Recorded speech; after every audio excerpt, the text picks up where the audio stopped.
Entre las 18:50 y las 19:50, Marín Karmitz.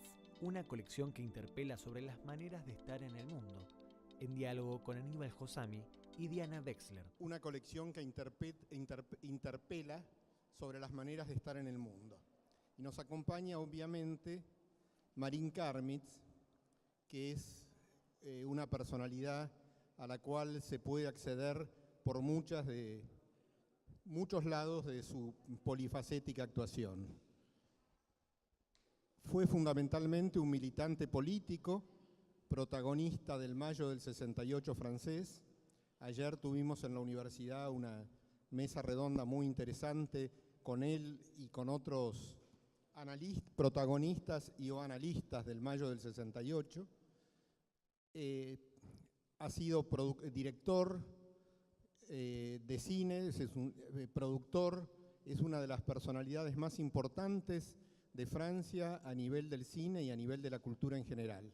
Y es también un avezado coleccionista que ha presentado su colección en un lugar de exposiciones de París, que es la Maison Rouge, que tiene ya muchos años de existencia y que sin embargo el número de visitantes a la exposición de la colección de Marín excedió la cantidad de visitantes de cualquiera de las otras exposiciones anteriores, que fueron todas muy buenas y muy visitadas.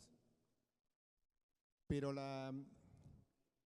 si bien esto estaba previsto hablar del Marín Karmitz coleccionista, yo creo que no podemos, en el marco de una bienal que se plantea constantemente la relación entre el arte y la política, creo que no podemos desaprovechar la oportunidad de que una parte de su intervención o una parte de nuestro diálogo sea justamente sobre la vinculación entre el arte y la política.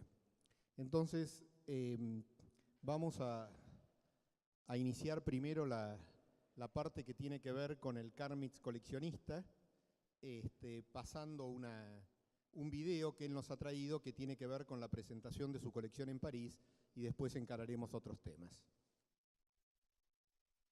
Je me réfugie derrière une citation que je voudrais vous lire, et qui est une citation de Dostoïevski, des frères Karamazov, je pense, et qui dit la chose suivante: nous sommes tous coupables de tout et de tous, devant tous, et moi plus que les autres.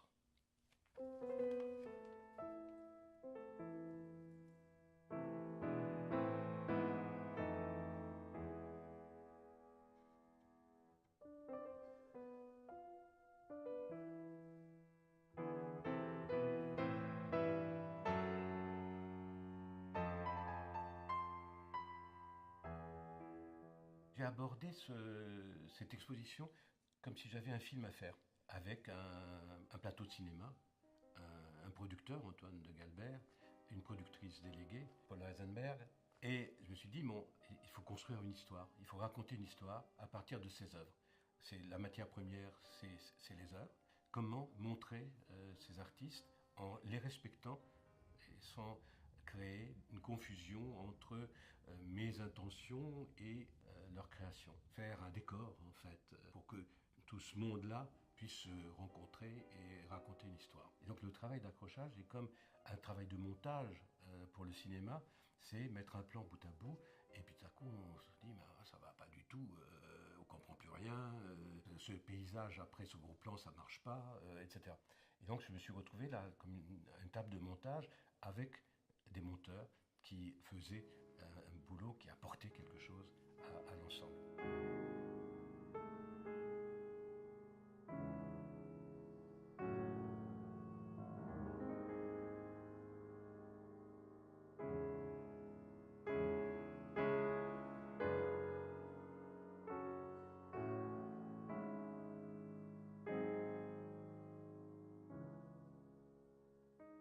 J'ai trouvé le titre en partant de l'œuvre de Kertész, un homme assis manifestement au bord de l'eau, mais qui ne regarde pas l'eau, qui nous tourne le dos et qui regarde la terre. Et j'étais, je pense, en train de lire quelques pages de l'Ancien Testament, et dans la Genèse, Abraham cherche un endroit pour enterrer sa femme Sarah et il arrive dans un village. Il s'adresse aux paysans de ce village. Il se présente et dit « Je m'appelle Abraham, je suis un étranger résident parmi vous ». Et je pense que cette idée Esta idea de extranjero residente es una idea que en definitiva es la línea directriz de lo que yo voy a mostrar.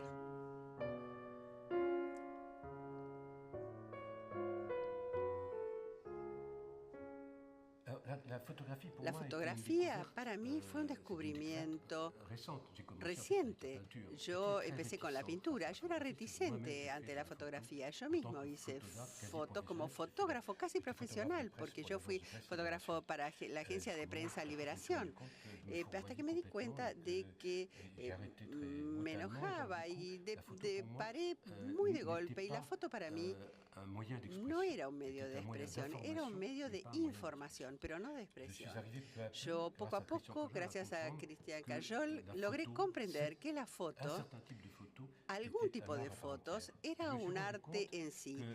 Y me di cuenta de que el cine eran 24 imágenes por segundo y que lo que me interesaba en la foto era absolutamente específico de la fotografía. Era el instante en el que, a través de una especie de emoción, de intensidad interior del fotógrafo, se llega a lo que se podría llamar la imagen justa, exacta. Eso es lo que me fascina de la foto. Por eso el interés para mí de esta foto que se acerca a los rostros, a los cuerpos, a las calles, a hombres en las ciudades, a esos momentos en los que esta realidad o esta relación con el realismo, en todo caso, es totalmente transformado por la posibilidad en una imagen de contar 200 historias.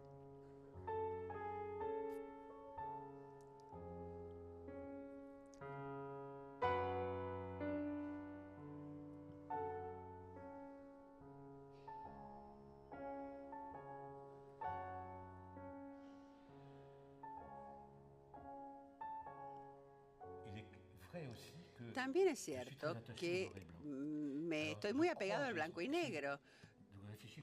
Y he pensado en por qué. Creo que la primera relación con el blanco y negro viene de la época en que yo trabajé con Samuel Beckett, hace muchísimo, en los años 63, 64. Y él me decía siempre, la pintura debería ser en blanco y negro. Y es perturbante porque él estaba rodeado de cuadros de Van Velt muy coloridos. Y me costó entender lo que él quería decir, hasta que yo mismo hice una película con él en blanco y negro que iba del blanco al negro, porque la película acaba con una imagen negra. En negro. Y poco a poco empecé a comprender la riqueza del blanco y negro, porque en la riqueza del blanco y negro está el gris, es decir, ese intermedio, ese misterio, esa mezcla de los dos, que no es ni uno ni otro, sino los dos al mismo tiempo. Esto es absolutamente fascinante. Me di cuenta de que también me gustaban los cuadros en blanco y negro. Y los cuadros de Giacometti, por ejemplo, aquí en blanco y negro.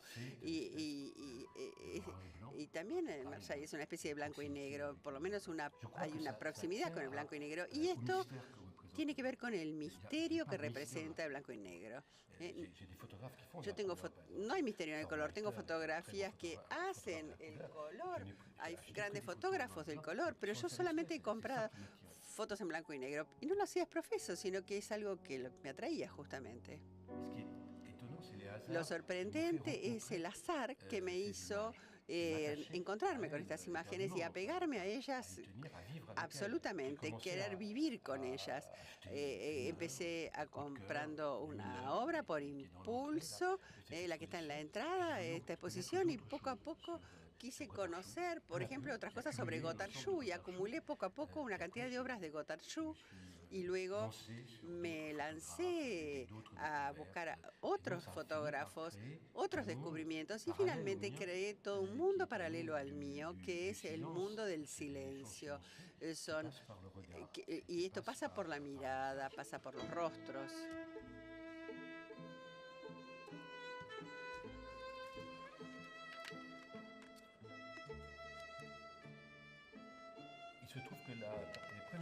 Las primeras imágenes de historia que yo pude coleccionar fueron imágenes de Bessel, un libro, El mundo desaparecido. Y yo me dije, estas imágenes, pues yo conozco a estas personas, yo no los había conocido realmente, pero estaban inscritas en mi memoria.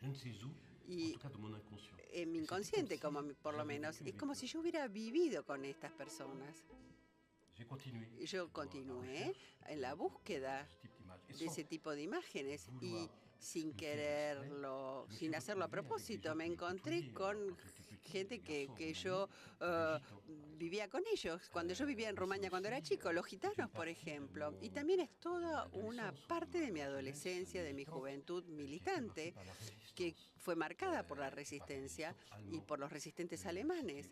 Y también eran los rostros que estaban sobre mi cama, que eran las ruinas de un libro de Aragón que se llamaba Aurelian, y que era la ahogada del Sena, y esta es una ahogada del Sena corregida y revisada. Y también es una especie de aventura personal, en definitiva.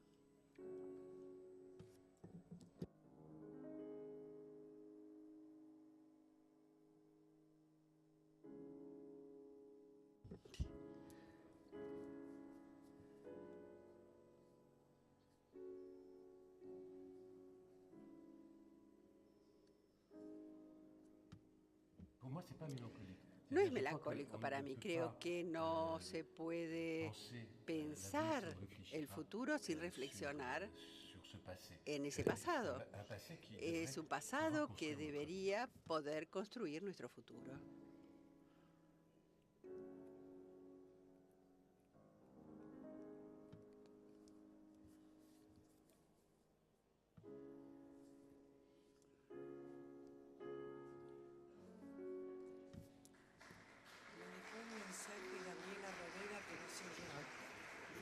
Antes de darle paso a Marine, quería decir dos cosas que ya sabía, pero que de alguna manera las recordé viendo este video.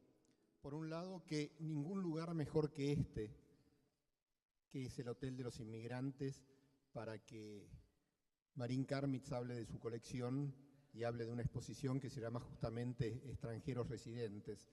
En muchas de las discusiones que tenemos con algunos sectores del gobierno o con gente de este gobierno y de otros, o con gente que está en contra de la migración, yo siempre repito una frase de un filósofo árabe del siglo X que dijo que desde que fuimos expulsados del paraíso somos todos viajeros. Y el somos todos viajeros es de alguna manera también decir que somos todos extranjeros residentes.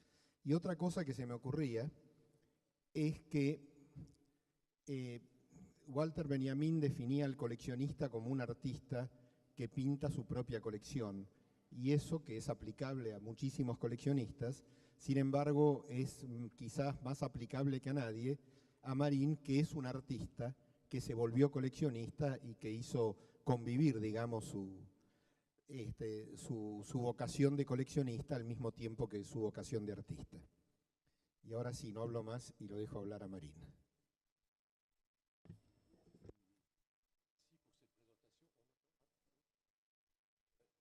¿Se escucha él?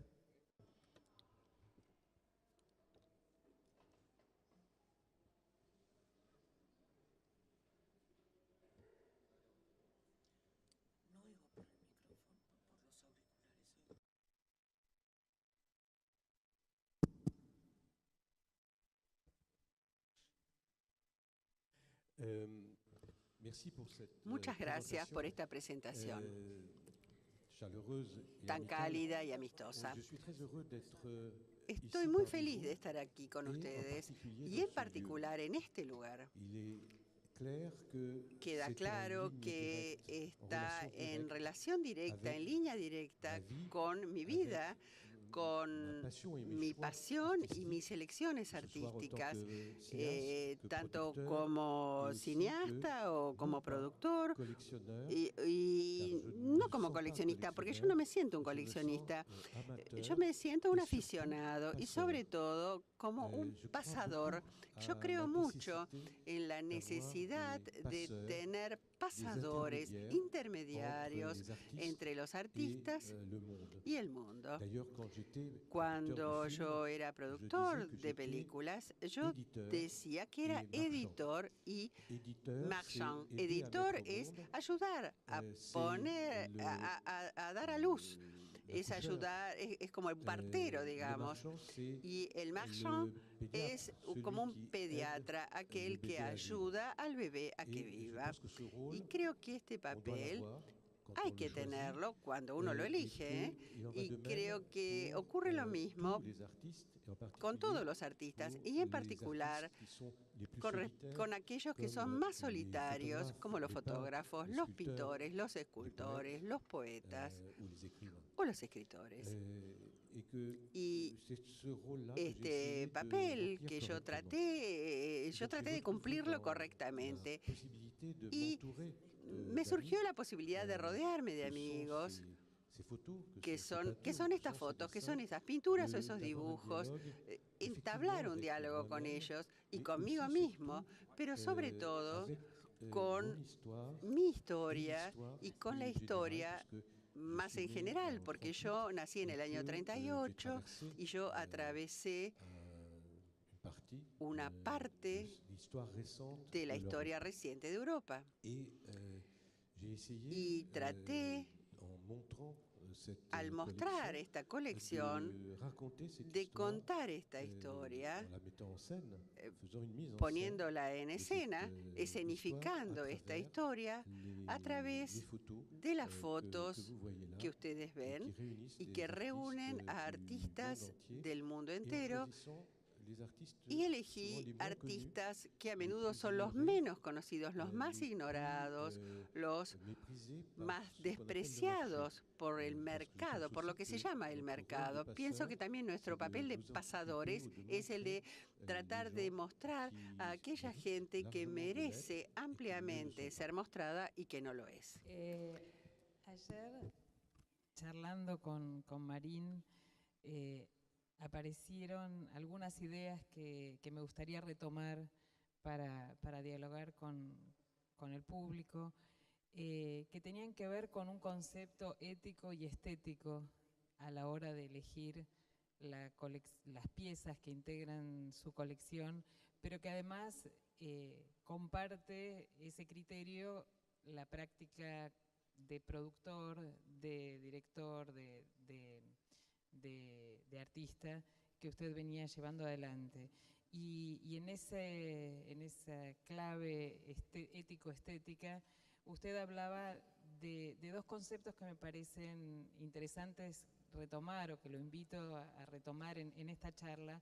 Uno que tiene que ver con el poder de las imágenes y que de algún modo estaba brevemente sintetizado en el video, cuando usted habla del poder de la fotografía, de esa capacidad del instante y de esa dimensión múltiple que ese instante puede tener en términos de contar historias. Y la otra dimensión es la de dar la palabra. Entonces me gustaría que retomara estos dos términos dentro de su perspectiva como coleccionista.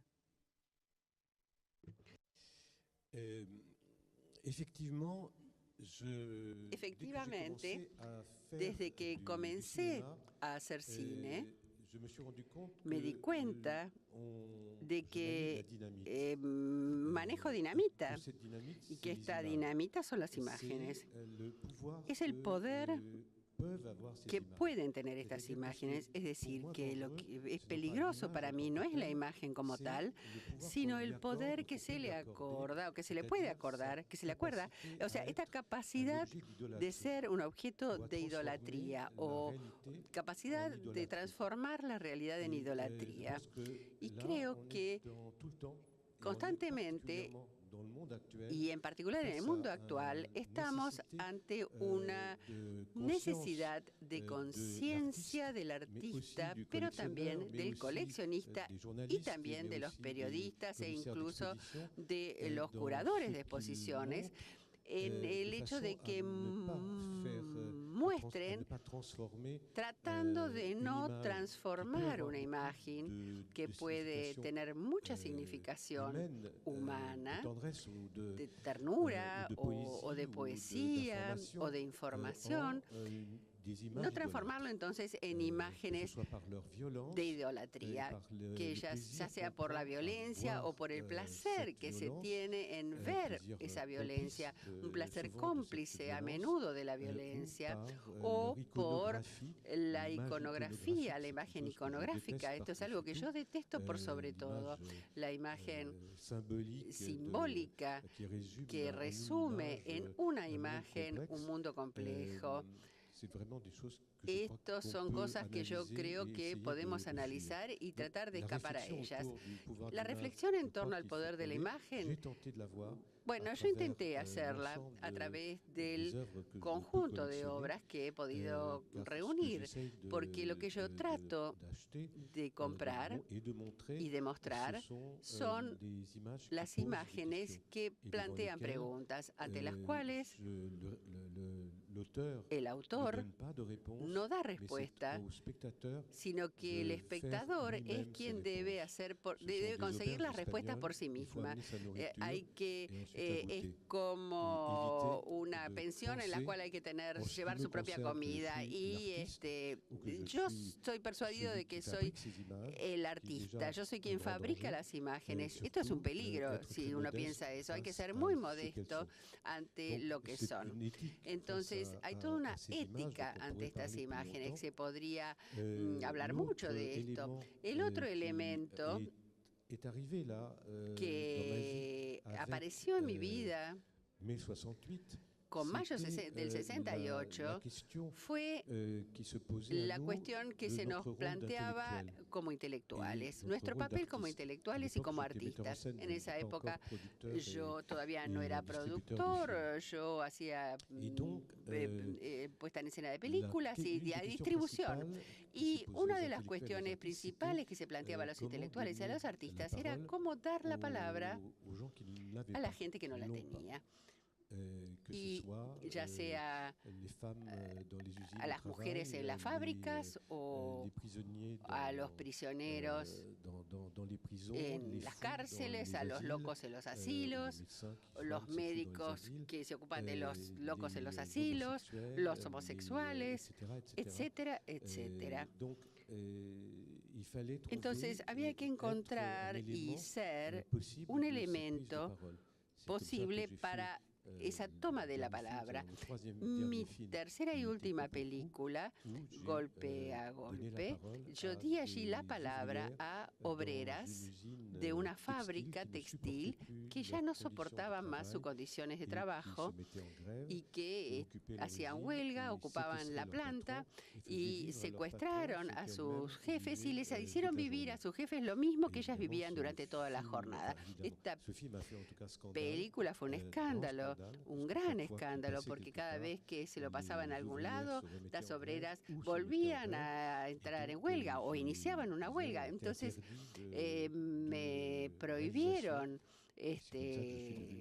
avanzar, seguir filmando, y así me convertí en productor y distribuidor. Pero esta idea de escuchar la palabra de la gente me parece muy importante. Es decir, si resumimos las cosas de otro modo, bueno, un artista se ve confrontado esencialmente a la realidad y al realismo. ¿Y qué se hace? ¿Qué hacemos con ese realismo? ¿En qué sentido actuaremos con respecto a esa realidad? Hay elecciones hay elecciones que hay que hacer. Yo la elección que hice con respecto a mi trabajo, cuando yo era director o en mi placer de coleccionar, fue apegarme a los rostros y a los cuerpos, dedicarme a eso, porque pienso que a través del rostro pasa la presencia del otro y el respeto del otro y la capacidad de comprender también al otro. Entonces, la exposición que yo mostré son muchos y muchos y muchos rostros de felicidad o de sufrimiento, pero siempre rostros. Para los que pensamos con imágenes, o sea, los que trabajamos con imágenes y las usamos para pensar con ellas, hay un concepto que nos resulta muy productivo, que es el de montaje, que es un concepto que en realidad viene del cine. Y su perspectiva como curador de su propia colección tiene mucho de esa lógica de montaje, en particular la manera en que estaba desarrollada la muestra, y esto usted de algún modo lo introduce en el video, tiene un ritmo cinematográfico o fue pensado un poco como un script de una película. Sin embargo, la lógica del montaje en imágenes fijas construye otra cosa. En ese sentido, y retomando el leitmotiv de dar la palabra, es el lugar donde usted toma la palabra. Me interesaría que desarrollara un poco más este sistema de montaje aplicado a la colección. C'est-à-dire que je crois qu'avant le montage, il y a le besoin la necesidad de contar una historia. Es decir, en el montaje, lo que aprendí en la escuela de cine, es que una imagen al lado de otra imagen con un montaje da un significado muy distinto según la manera como se hace el montaje. Entonces, de hecho, ¿qué historia se quiere contar? En ese momento uno sabe por qué pone una imagen al lado de la otra y el sentido que se da al conjunto. Ahí, por ejemplo, vimos en este film fotos de Fiac, el fotógrafo que hizo fotos de comunidades judías. En el 38 se dio cuenta que iban a desaparecer. Entonces mostró estas comunidades que desaparecieron, que ya no existen, son las únicas huellas que tenemos de esta gente. Y en el recorrido están frente a fotos que teníamos de luto de resistentes alemanes, asesinados por Hitler. Entonces, está frente a frente contra esta gente matada, judíos, y del otro lado resistentes alemanes, porque no solo hubo judíos asesinados, hubo una minoría de gente que dijo no, y eso era importante para mí, la capacidad de decir no cuando uno tiene la posibilidad. Hay una foto que se llama la decisión, la elección. Hay gitanos fotografiados por Kudelka y detrás un conjunto fotográfico de Auschwitz hecho por un fotógrafo francés que se llama D'Agata, y todo eso forma para mí un conjunto sobre cierta relación con la historia. Cada fotógrafo o cada foto es tratada como tal y la relación entre ellas en el conjunto cuenta una historia. Pero un trozo de historia y sin comentarios, cada uno elige su comentario. La imagen de Giacometti en ese contexto asume un sentido mucho más potente o diverso respecto de presentarla en otro ámbito. En ese sentido, parte de su montaje aparece teniendo voz propia. C'est-à-dire que je pense que pour moi Giacometti creo que Giacometti resume la relación casi absoluta con la creación, es decir, su capacidad increíble de hablar del cuerpo de la mujer y hacerlo de manera tan sublime.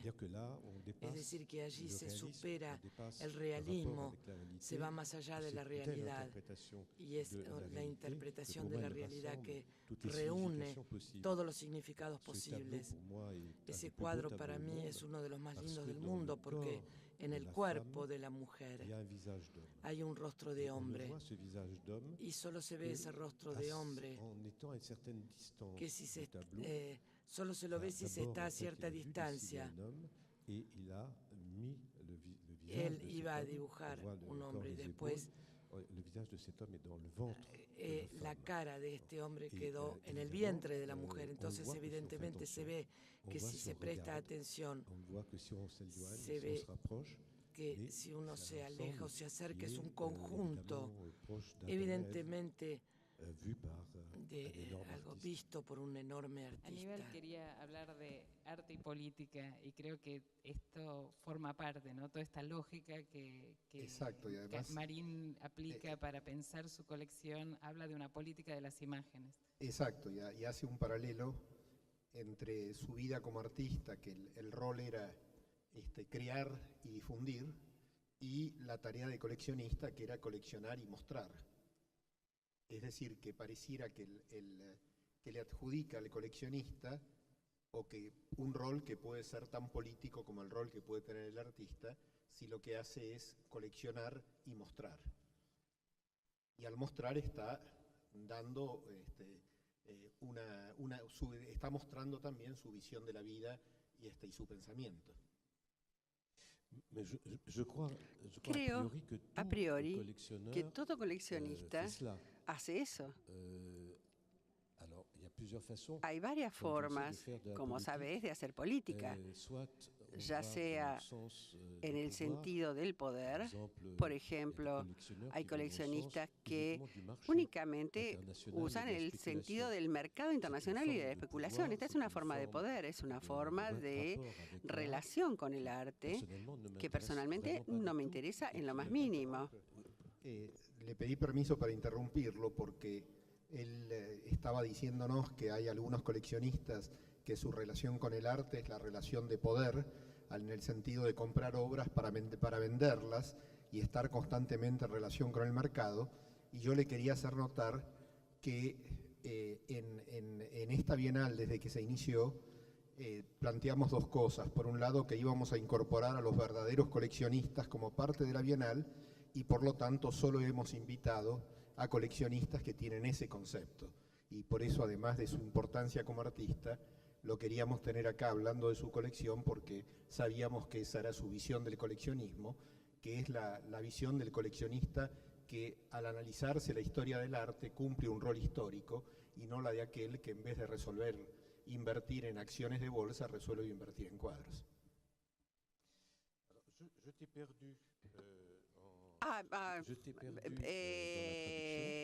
Te perdí en la traducción, hubo un problema y no le tradujimos, pero me di cuenta de que te entendía, lo cual es formidable. Que entendí lo que me estabas diciendo, es magnífico. Yo hablo español ahora. Me voy a instalar en Buenos Aires porque es una ciudad magnífica.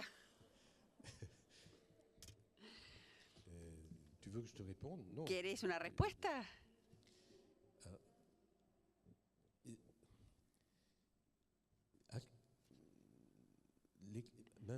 Ahora nos damos cuenta de que los coleccionistas se convierten en instituciones. Por ejemplo, se ve a una cierta cantidad de coleccionistas que lo son porque eso les permite vender su marca de carteras, de ropa, de remeras, y solicitan a artistas que pongan en sus carteras o bolsos a la Gioconda, por ejemplo. Pero en vez de poner solamente a la Gioconda, le piden a Jeff Koons, con el acuerdo del Louvre, que haga una cartera Gioconda Jeff Koons. no es Da Vinci, es Jeff Koons ahora. Y entonces esto es algo que verdaderamente se denigra por completo el papel del artista en la sociedad así. Es decir, que se ve que la colección sirve para ser como un comercio, una exhibición en venta.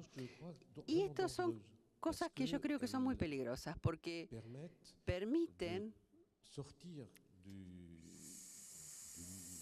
salir del reconocimiento artístico a una gran cantidad de artistas, con los que hacen se hace solamente la selección muy limitada de personas.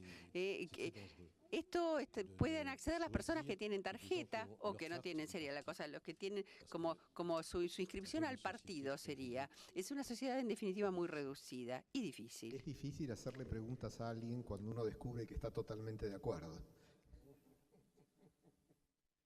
De todos modos, me parece que esta es como una charla que continúa y que tiene una cantidad de diálogos tácitos o que se hacen expresos en realidad para todos los que hemos estado aquí a lo largo de la tarde. Se hilvana con cuestiones que planteó Mariel Neudecker en relación con lo real y lo sublime. Se hilvana con el planteo que hizo muy potente Waltercio Caldas. Y me parece interesante quizás más que, o sea, por supuesto, dar la palabra para ver si realmente estas asociaciones libres son válidas o no, pero a su vez dejar abierto para sumar otras voces y poder abrir a una cuestión que hasta ahora no dijimos, que esta vez la dinámica de las preguntas iba a ser al final. Entonces, yo sé que hay mucha ansiedad por hacer también preguntas y comentarios. Entonces, bueno, por un lado me interesaba esta posibilidad de enlazar con algunas de las presentaciones anteriores, con las que me parece que el planteo de Marín tiene mucho rapport, y a la vez, bueno, sentir esto de que es parte de nuestro planteo, que nada se cierra, que nada tiene una perspectiva normativa única, sino que es así, es abierto.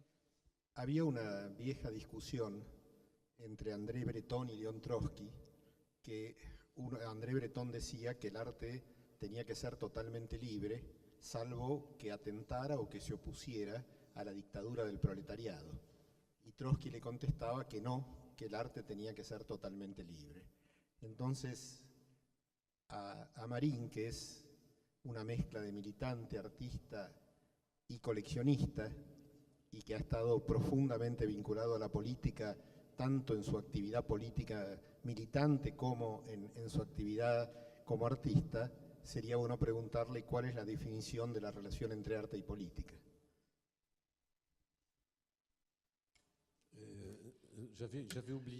Yo me había olvidado de este debate entre Trotsky y Breton.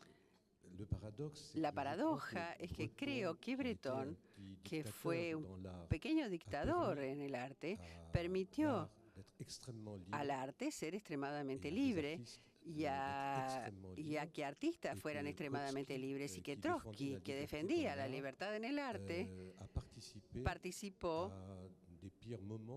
de los peores momentos de la historia, es decir, que de todos modos estuvo en el origen del estalinismo, entre otros. Aunque se hubiera luego separado, no creo que se separó lo suficiente, y en lo que a mí respecta, en la herencia actual de aquellos que se dicen trotskistas, vemos hasta qué punto desprecian las libertades, desprecian a los artistas en realidad, y manifiestamente son los nietos de Trotsky-Stalin y no de Breton, Man Ray. Abrimos entonces a la presencia de, en este encuentro, elegimos incluir 4 comentaristas que van a estar coordinados por Marlise Iliesca, que son Patricia Rousseau, por favor acérquense, Claudia Epstein y Laura Isola, que además hoy es su cumpleaños, así que le decimos feliz cumpleaños. Y eligió venir a pasarlo en Bienal Sur. Y a partir de estos comentarios después abrimos a preguntas.